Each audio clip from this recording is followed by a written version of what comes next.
पहला पाठ रोमियो के नाम संत पौलुस का पत्र 3 वचन 21 से 30। ईश्वर का मुक्ति विधान जिसके विषय में मूसा की संहिता और नबियों ने साक्ष्य दिया था, अब संहिता के स्वतंत्र रूप में प्रकट किया गया है।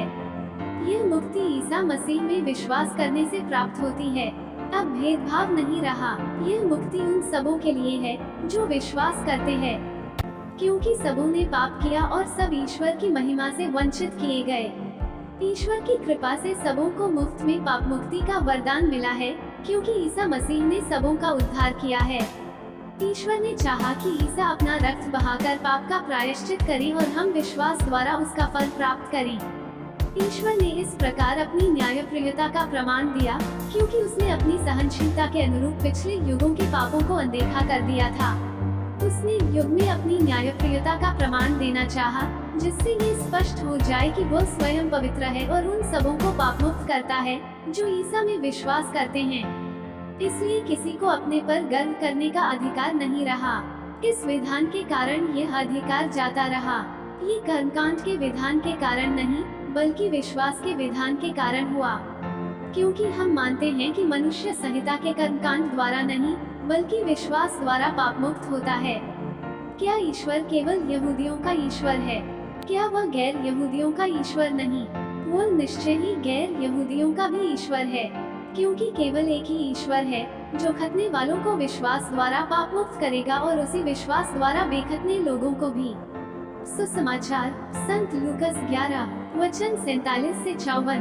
धिक्कार तुम लोगों को, क्योंकि तुम नबियों के लिए मकबरे बनवाते हो, जबकि तुम्हारे पूर्वजों ने उनकी हत्या की। इस प्रकार तुम अपने पूर्वजों के कर्मों की गवाही देते हो और उनसे सहमत भी हो, क्योंकि उन्होंने तो उनकी हत्या की और तुम उनके मकबरे बनवाते हो। इसलिए ईश्वर की प्रज्ञा ने ये कहा, मैं उनके पास नबियों और प्रेरितों को भेजूंगा, वे उनमें कितनों की हत्या करेंगे और कितनों पर अत्याचार करेंगे। इसलिए संसार के आरंभ से जितने नबियों का रक्त बहाया गया है, हाबिल के रक्त से लेकर जकरियस के रक्त तक, जो वेदी और मंदिर गर्भ के बीच मारा गया था, उसका हिसाब इस पीढ़ी को चुकाना पड़ेगा। मैं तुमसे कहता हूँ, उसका हिसाब इसी पीढ़ी को चुकाना पड़ेगा। शास्त्रियों, धिक्कार तुम लोगों को, क्योंकि तुमने ज्ञान की कुंजी ले ली। तुमने स्वयं प्रवेश नहीं किया और जो प्रवेश करना चाहते थे उन्हें रोका। जब ईसा उस घर से निकले तो शास्त्री और फरीसी बुरी तरह उनके पीछे पड़ गए और बहुत सी बातों के संबंध में उनको छेड़ने लगे। वे इस ताक में थे कि ईसा के किसी न किसी कथन में दोष निकाल लें।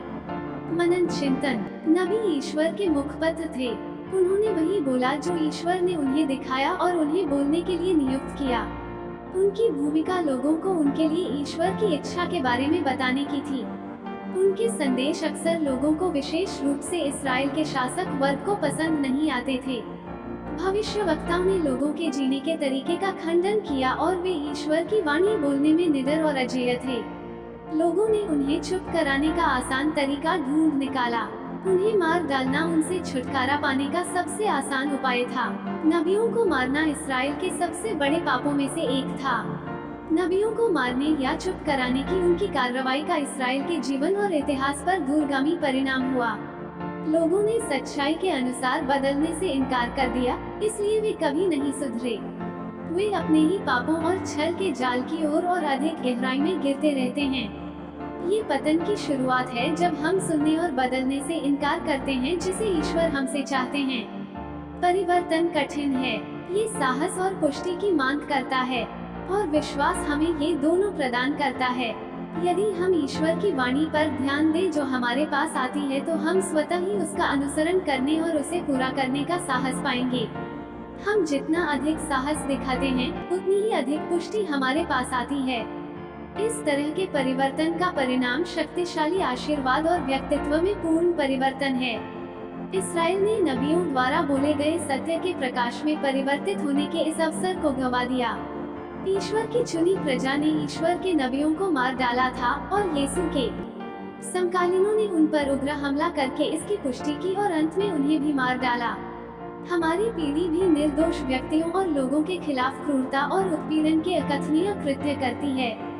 हमें अपने चारों ओर अच्छाई और बुराई के बीच इस महान लड़ाई को देखने के लिए और अपने दिल में अपने तार्किक निष्कर्ष तक पहुंचने के लिए कार्य करना चाहिए। हमें हमेशा अच्छाई, सच्चाई और न्याय के पक्ष में रहने का चुनाव करने में सक्षम होना चाहिए। आमीन।